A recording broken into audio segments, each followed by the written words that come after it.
In 2009, when I was 22, I left California to start a corrections job on the East Coast. That night, I was driving alone through the stretch people call the Loneliest Highway. It was 3 a.m. The sky was pitch black, the air was dead silent, and I hadn't seen another car in over 30 minutes. Sleepiness was starting to hit me, but I pushed forward. That's when I saw it. A car pulled over on the shoulder, hazard lights blinking weakly in the dark. Next to it stood a small woman, completely still, almost like a shadow cut out of the night. I slowed down and cracked the window just enough to speak. And immediately, something felt wrong. I couldn't explain it, just a sharp instinct scraping inside my chest. I asked if she needed me to call AAA or a tow truck. She didn't answer. Instead, she lunged for the door handle, yanking it like she already owned the passenger seat. My stomach dropped. I told her I couldn't let a stranger inside, but I could wait with her until help arrived. Her expression shifted instantly, from blank to irritated to almost offended. She guilt-tripped me, called me heartless, mocked me for being a big guy afraid of a tiny woman. The combination of her tone, the darkness, the emptiness of that road, it chipped away at my caution. And that was the biggest mistake of my life. I unlocked the door. She slid into the seat without a thank you, avoiding eye contact, digging endlessly through her oversized purse. I tried again to ask who I should call. She didn't answer, just said she wanted me to drive her to the next town. No explanation, no hesitation, just an order. The uneasiness in my gut grew heavier. I looked into the rearview mirror and saw him. A man, tall, silent, standing right beside my driver's door. I hadn't heard footsteps, hadn't seen him approach. He was simply there, as if he'd been waiting for me to unlock the car. His hand wrapped around the door handle. In that split second, pure survival instinct kicked in. I slammed the car into drive. As I sped forward, a deafening metallic crack exploded beside me. My side mirror shattered into pieces. He had fired a shot at the car. The woman in the passenger seat immediately dropped her act. She started hitting me, screaming, clawing for her bag. When I finally pulled over to shove her out, she reached into the purse like she was grabbing something, and I wasn't about to give her the chance. I opened the door, pushed her out onto the shoulder, and floored it. A bunch of items spilled onto my seat, tissues, lipstick, and several pieces of drug paraphernalia. I slammed the door shut once I was far enough away. When I stopped at a Denny's hours later, the fear finally caught up to me. My hands wouldn't stop shaking. I reported it to a cop near the gas station. His first response wasn't surprise, it was scolding. You never stop for stranded cars on a deserted highway at 3 a.m.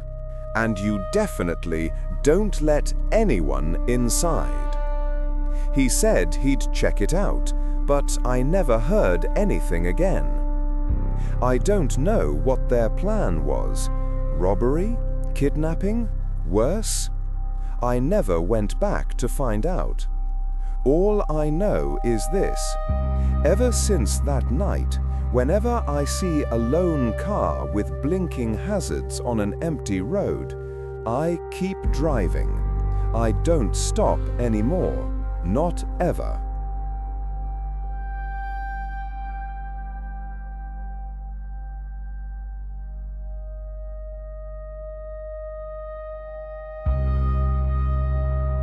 My friends and I had spent a week at the beach with my family, a long 7-hour drive from home. Normally we stayed until Saturday, but that time one of my friends had work, so we left early. It was 11 p.m. on a Thursday when we hit the road, thinking the overnight drive would be easier and faster. Around 3 in the morning, we entered that endless stretch of highway in West Virginia. the one that cuts through the mountains for over 100 miles with no towns, no gas stations, no lights. Just rock walls, trees, and darkness closing in from all sides. J was passed out in the back. C was driving. I sat in the passenger seat, trying to stay awake with her. For a long time, we didn't see another soul. Then a massive tractor-trailer merged onto the road ahead and settled into the right lane. To give it space, C switched to the middle lane. But the truck moved into the middle, right behind us. C frowned and switched into the left lane. The truck followed again, exact same move, exact same timing. We exchanged a look, that silent, uneasy, "Is this happening?" kind of look. We tried switching lanes again and again. Each time, the giant truck copy-pasted every move we made, always staying directly behind us, like it was blocking us on purpose. At first it was weird, then it became terrifying. Pitch-black mountains, no other cars, nothing but the rumble of that huge engine stalking us. Jay woke up when I gasped. She sat up groggy, looked behind us and whispered, "Don't look," which of course made me look. The truck's headlights suddenly surged closer, way too fast, until they swallowed the inside of our car in blinding white. Then the driver leaned on the air horn, blasting it over and over, like he was trying to run us off the highway. C floored the gas. All three of us were screaming, half panic, half trying to figure out what the hell to do, while this giant machine aimed at us like a predator.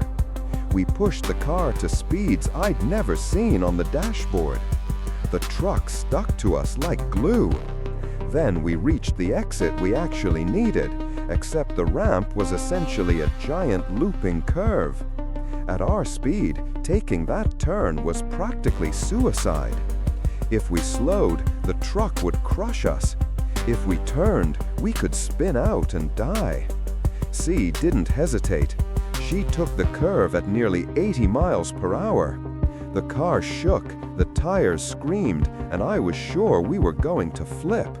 Somehow, miraculously, we made it through upright. But the worst part? The truck followed, effortlessly. He traced the curve like he'd done it 1,000 times.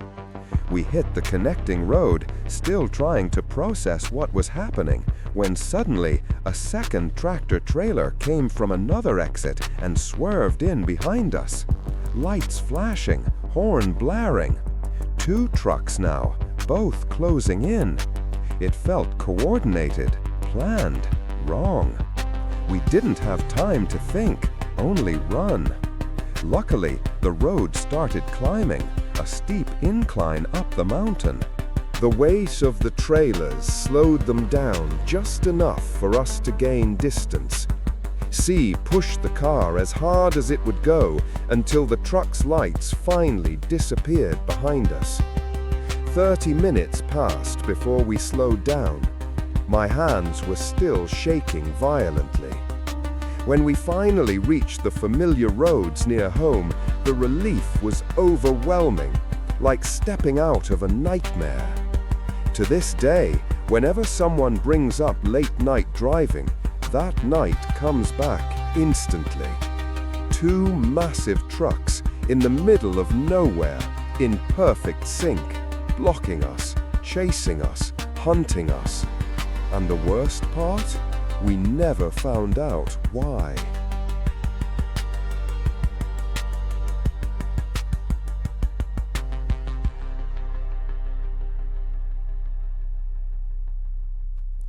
Two years ago, in February, I was getting ready for what should have been a normal Saturday night out with my friends.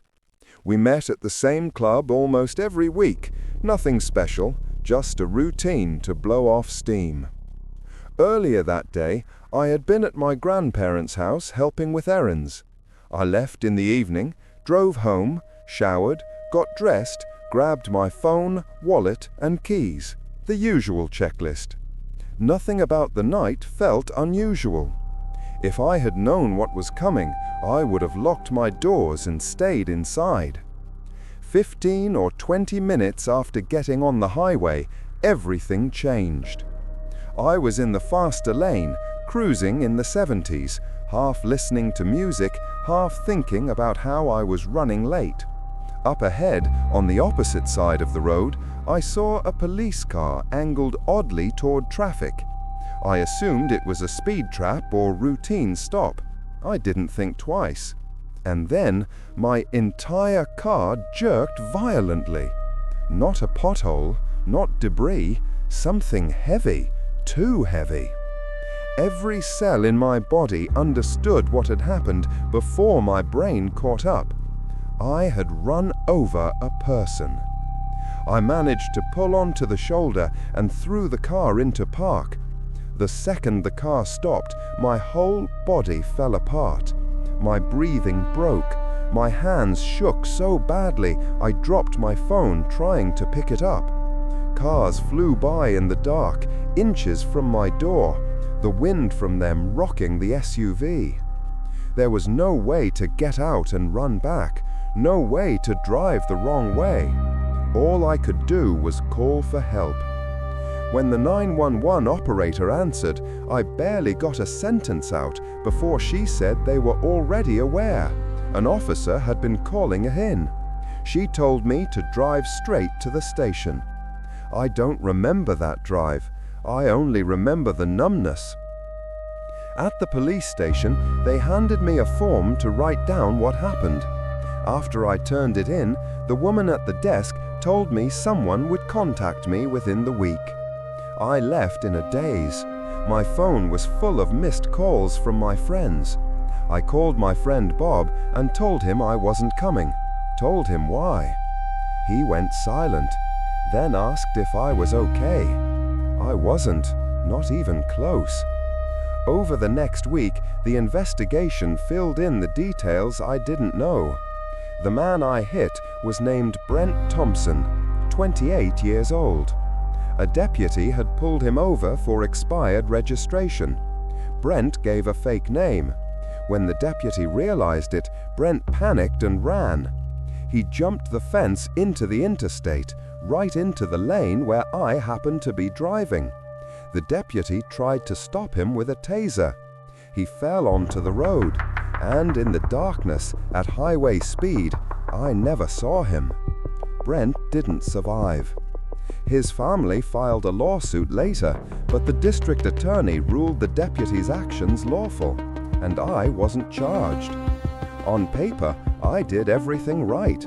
Legally, I wasn't at fault.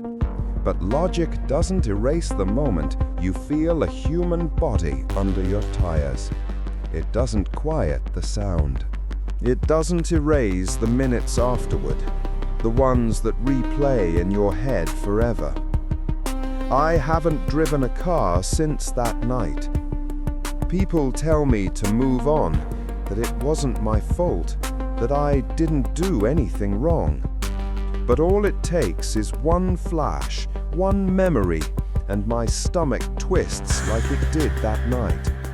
So now I take Ubers, I ride with friends, I walk if I have to, because that night was the last night I ever drove a car.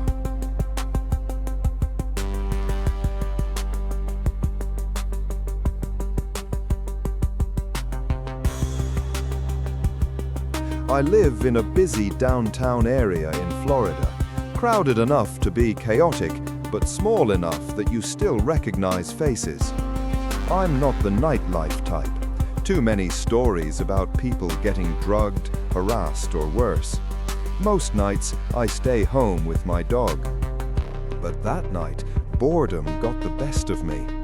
Around 7 p.m., I re-downloaded Tinder. Not seriously, more like something to swipe on while killing time. I matched with someone from high school. We hadn't talked in years, so we decided to meet for tea at 9 p.m. Nothing strange, nothing suspicious. If anything, it felt almost too normal. We talked for hours. Before I knew it, it was midnight. I said goodbye, got into my car, and decided the toll road would get me home fastest. My dad lives in another time zone, so to stay awake, I called him. We talked for about 15 minutes, and as I approached my exit, I told him I'd call tomorrow. I hung up, moved into the exit lane, and started on the long curve to the right. That's when I saw him. A man sprinting straight toward my car, waving his arms wildly like he was trying to flag down an ambulance. I was going around 35 miles per hour. Seeing a person run at me in the dark made every muscle in my body lock. I flicked on my high beams and swerved slightly so I wouldn't hit him. My first stupid instinct? Maybe he crashed. Maybe he needed real help. Against my better judgment, I pulled over into the emergency lane, locked every door, and cracked the passenger window just enough to speak. He looked around my age, mid-20s, bar wristband, sweating like he'd run for miles. But it wasn't hot outside. And his eyes, they were blown wide, frantic, unfocused. The eyes of someone who wasn't fully there. He tugged on the passenger handle hard, but it didn't open, thank God. I asked if he was hurt, if he needed help. He stared at me, confused, and said he couldn't hear me, begged me to let him in. Not yelled, but said it in this trembling, desperate tone that set every alarm off in my head. I told him no, and instantly something in him flicked like a switch. Desperation turned into frustration, frustration into something darker. He kept repeating himself. Then he said something that made my skin crawl. "I know you. You live near me, Maria. You know me through Anthony. Maria, please, just take me home." My name isn't Maria. I don't know an Anthony, and I had never seen this man in my life. The way he said it, so confident, so certain, made me doubt myself for a split second. But the longer I looked at him, the clearer it became that he had no idea who I really was. Then he tried the door again, harder, panicked, like he was running out of time. I told him I was leaving. He stepped back, and I merged back onto the ramp. I reached the stoplight at the bottom, and it turned red. While waiting, I picked up my phone to call the police. As I told the operator what happened, I checked my rearview mirror. He was sprinting down the ramp toward me again, full speed, arms pumping, eyes locked onto my car. My heart dropped into my stomach. The operator told me, "Do not go home. Drive in the opposite direction. He cannot follow you there." So I did. Empty streets, streetlights flickering, my voice shaking as I described him. He kept chasing. At one point, I stopped behind another car at an intersection. He caught up and slammed his palms against my back windshield, screaming for me to let him in, calling me Mariah again and again. When the car in front moved, I turned sharply into another road and lost him. The operator stayed on the line until we were sure he wasn't behind me anymore. Officers were already heading to the area. I never found out who he was. Drunk, high, out of his mind, running from something. All I know is this: a man running at your car in the dark is terrifying. A man who thinks you're someone else is worse. A man who chases you through the night, pounding on the glass, begging to get inside. That's something you don't forget.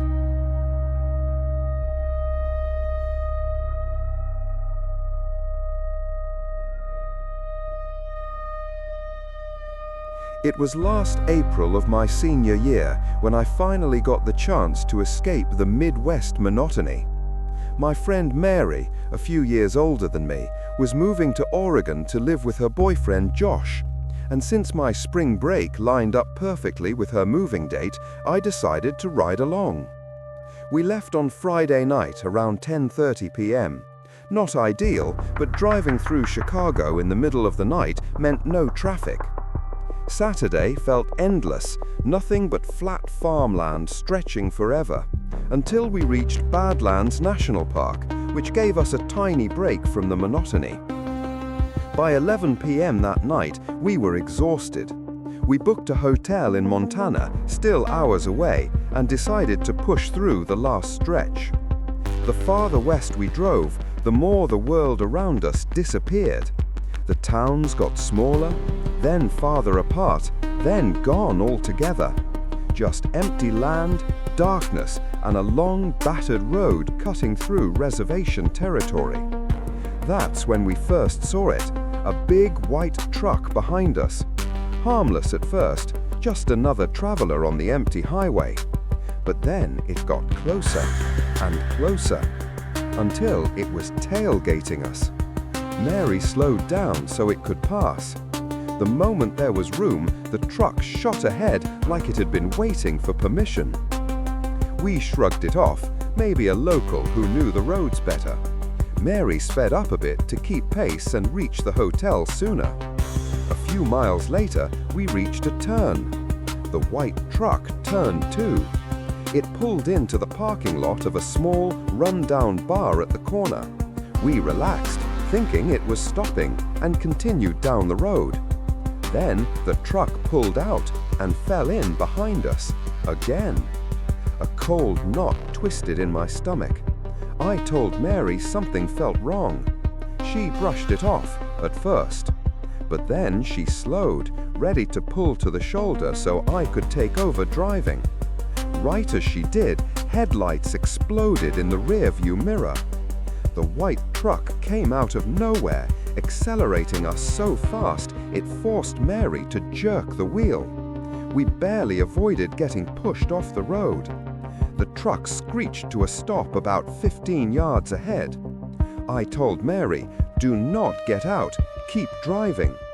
She still didn't fully believe something was dangerous, not until the truck started moving again. A few miles later, it pulled into a cluster of trees on the side of the road. And then it turned its lights off. No engine revving, no movement, just a massive white shape waiting in the woods. That was the moment Mary finally understood. We called Josh for a third opinion. He wasn't convinced, thought we were overreacting, told us to stay alert and keep going. But then, in the pitch-black stretch between empty towns, in a place where our map wouldn't load and our signal kept dropping, the truck appeared again. Waiting at a side street, lights off, facing the exact road we were on. The moment we passed, it pulled out behind us, no hesitation. Mary called 911, but the call dropped. The dispatcher didn't know where we were. Our GPS wouldn't even load the map. We were alone out there. The truck passed us at one point, fast, disappearing into the darkness ahead.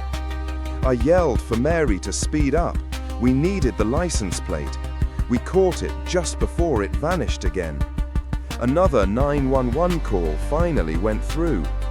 The dispatcher's voice sharpened when we explained what was happening. She told us that what he was doing, passing us repeatedly, then waiting at intersections, was a known tactic. It allowed him to stay ahead while still tracking our direction and controlling where we were going. "Drive straight to the nearest police station," she said. "It's 15 to 20 minutes ahead. Do not stop for anything." We reached the turn for the police station, and neither of us said a word. We knew the truck was expecting us to take it, so we passed the turn, kept going. Only when we were far enough away did Mary swing the car around and head back.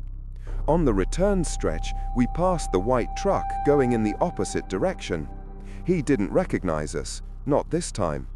When we arrived, officers were already waiting outside. Some headed out to search for the truck. Others formed a small escort to drive us an hour further to our hotel just to be safe.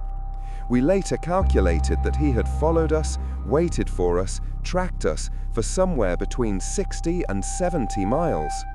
We never heard whether the police found him, never learned what he wanted, never understood why he chose us. But to this day, every time I see a white truck on a quiet road, I feel that exact same cold knot in my stomach, the kind you only get when you know you were prey.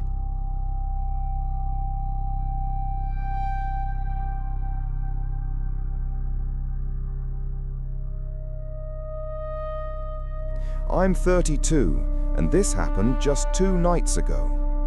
My husband Kevin and I were on the porch around 9 p.m., taking a break and sharing a cigarette. We live deep in the woods, far enough from town that the highway in front of our house is mostly silent at night, except for the occasional car that slips by between the 2 interstate exits. The night was calm, crickets, stars, nothing unusual, until I heard something soft, almost too soft. I told Kevin, "Wait, hold on." Then it came again, a scream. Faint at first, but unmistakable. A woman's scream. Not startled, not playful, pure panic, pure terror. Between the screams, she was yelling for help. Kevin and I locked eyes. We both knew instantly this wasn't normal. The sound grew closer, and then we saw her, a small figure running along the median of the highway, heading toward our stretch of road. We live far enough back from the highway that our yard is dark, but our neighbors still had their bright blue Christmas lights up, and that faint glow was the only thing illuminating the scene. I dropped my cigarette and pulled out my phone. Kevin ran inside for his shoes and jacket. Before he came back out, a car appeared, a red sedan, speeding up the road. It jerked to a stop on the far side of the highway, close enough for us to hear the shouting. A man was driving. We couldn't see his face, but his voice was loud, violent, dripping with rage. He screamed that he was going to kill her, called her every name imaginable, and threw something out the window. Maybe her bag, maybe her clothes, I couldn't tell. The moment she saw him stop, she sprinted across the median toward our yard. I was on the phone with 911, but out here signal comes and goes. I knew help would take time. Kevin rushed outside and met her halfway. She was shaking, bleeding in small patches, her face scraped, her knees torn from the pavement. She told him she had been getting a ride home from the man in the red car, someone she thought she could trust. But halfway down the highway, he started acting strange, wouldn't let her get out where she asked. And in the back seat, she had spotted duct tape, rolls of it. That was when she knew something was truly wrong. She opened the door while the car was still moving and threw herself out onto the asphalt. She ran and didn't stop. Kevin helped her to the house. I was still on the phone with the dispatcher, trying to relay every detail. We locked every door we had, knob, deadbolt, security chain, while she stood in our living room crying, repeating, "Please help me, please." As we moved toward the window, the world went silent. Then, bang! A heavy, violent pound against our front door. The man was here. He screamed that he knew she was inside, said he saw her run, said we couldn't protect her.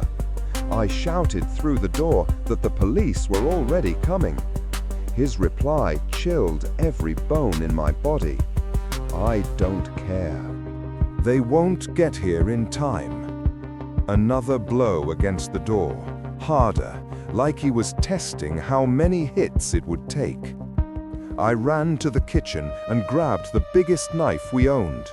Kevin came out of the bedroom with his gun. Our door is solid iron, but our windows aren't. If he wanted in badly enough, He could do it. Just when it felt like the door was going to give way, red and blue lights flooded our yard. 3 patrol cars swung into the driveway, one speeding across the road to where the man's car was still parked. The moment the lights hit, he bolted straight into the woods. The officers checked on the woman immediately and took her home. She only lived a few houses down the highway. They searched the woods for hours, but they didn't find him. There are more places to hide out here than you'd think. I don't know where he went after that night. I don't know if he's still out there. I just hope he kept running and didn't stop, because the thought of him lurking somewhere in those trees is something I'm not ready to think about. And so, 6 stories end, but the road doesn't. Every highway in these tales looks harmless in daylight, just concrete, tires, and distance. But once the night settles in, the same roads become something else, lonely, unpredictable, and sometimes deadly. Maybe while listening, you felt that strange tension too, that uneasy truth each story whispered. Out there on the asphalt, you're never really alone. The shadows follow you. The headlights behind you hide intentions you can't see. And sometimes the scariest moments aren't supernatural, they're human. Thank you for traveling through these 6 dark highways with me tonight. If you're still here, you survived the drive, for now. Before you go, take a second to support the journey. Like the video, share it with someone who loves creepy stories, and leave a comment telling me which story disturbed you the most, or if you have a real experience of your own. And of course, don't forget to subscribe. Every time this channel grows, I can bring you deeper, darker stories from the roads no one talks about. Turn on notifications, so the next time you hear a sound outside your window, you'll know it's just me, not something following you home. Good night, stay safe, and keep your eyes on the road.